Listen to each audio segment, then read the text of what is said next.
முதல் வாசகம். 2 அரசர்கள் ஆகமத்திலிருந்து வாசகம். அதிகாரம் 2, திருவசனங்கள் 1 மற்றும் 6 முதல் 14 வரை. ஆண்டவர் எலியாவை சுழற்காற்றில் விண்ணுக்கு எடுத்துக்கொள்ள இருந்தபொழுது எலியாவும் எலிசாவும் கீழ்காலிலிருந்து புறப்பட்டு சென்றனர். மீண்டும் எலியா எலிசாவை நோக்கி, ஆண்டவர் என்னை யோர்தானுக்கு அனுப்பியுள்ளார், எனவே நீ இங்கேயே தங்கியிரு என்றார். அதற்கு அவர், வாழும் ஆண்டவர் மேல் ஆணை, உம் உயிர் மேல் ஆணை, நான் உம்மை விட்டு பிரிய மாட்டேன் என்றார். ஆகவே அவர்கள் இருவரும் தொடர்ந்து பயணம் செய்தனர். அவர்கள் யோர்தான் நதிக்கரை அடைந்து அங்கே நின்றனர். அவர்களை பின்தொடர்ந்து சென்ற இறைவாக்கினர் குழுவினர் 50 பேரும் சற்று தொலைவில் நின்று கொண்டனர். அப்பொழுது எலியா தம் போர்வையை எடுத்து சுருட்டி அதை கொண்டு நீரை அடித்தார். தண்ணீர் இருபுறமும் பிரிந்து கொள்ள இருவரும் உலர்ந்த தரை மீது நடந்து நதியை கடந்தனர். அவர்கள் அக்கறைக்கு சென்றவுடன் எலியா எலிசாவை நோக்கி, உன்னிடமிருந்து எடுத்து கொள்ளப்படும் முன் நான் உனக்கு என்ன செய்ய வேண்டும் என்று சொல் என்று கேட்டார். அதற்கு எலிசா, உமது ஆவி என் மீது 2 மடங்காக இருப்பதாக என்றார். எலியா அவரை நோக்கி, நீ கேட்பது கடினமான காரியம். உன்னிடமிருந்து நான் எடுத்து கொள்ளப்படும் போது நீ என்னை காண்பாயாகில் அது உனக்கு கிடைக்கும், இல்லையெனில் கிடைக்காது என்றார். இவர்கள் இவ்வாறு உரையாடி கொண்டு பலி நடந்து செல்கையில் இதோ நெருப்பு தேரும் நெருப்பு குதிரைகளும் திடீரென நடுவே வந்து அவர்களை பிரித்தன. எலியா சுழற்காற்றில் விண்ணகத்திற்கு சென்றார்.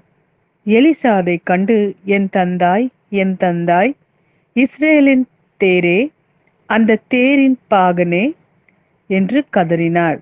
அதற்கு மேல் அவரால் அவரை காண முடியவில்லை. எனவே அவர் தம் உடைகளை பிடித்து 2ஆக கிழித்து கொண்டார். மேலும் அவர் எலியாவிடமிருந்து விழுந்த போர்வையை எடுத்துக்கொண்டு திரும்பி சென்று யோர்தான் கரையில் நின்றார்.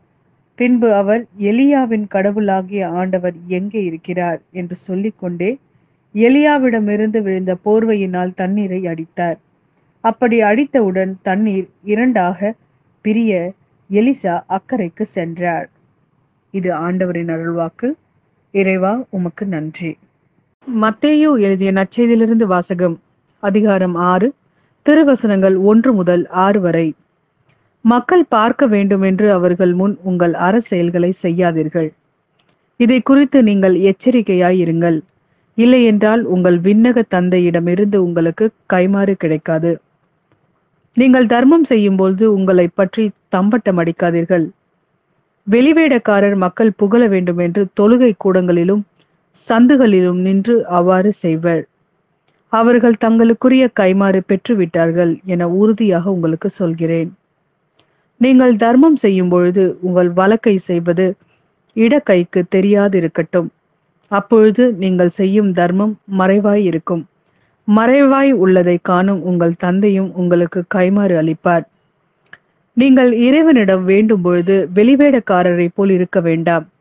அவர்கள் தொழுகை கூடங்களிலும் வீதியோரங்களிலும் நின்று கொண்டு மக்கள் பார்க்க வேண்டும் என இறைவண்டியில் செய்ய விரும்புகிறார்கள். அவர்கள் தங்களுக்குரிய கைமாறு பெற்றுவிட்டார்கள் என உறுதியாக உங்களுக்கு சொல்கிறேன்.